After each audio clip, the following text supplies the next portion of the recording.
All right, so thanks for joining us in this, well, adventure into ASP.NET MVC.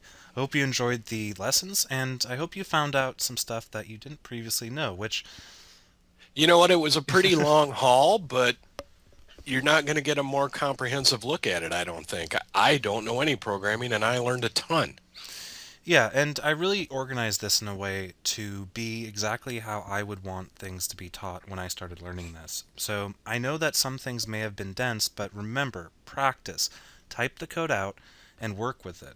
At the end of the day, these video Serieses. these video It's fun. series are all about guided practice. It's all about showing you guys how to do the stuff on your local computer and practice because really programming is really about practicing. Like most everything else. Same way you Exactly. get to Carnegie Hall. So I hope that this, well, is good.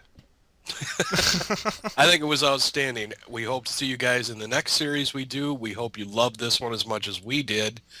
And if you have any questions, post them to the forums on 3D Buzz or PM Nelson, because I certainly won't be able to answer them. All right.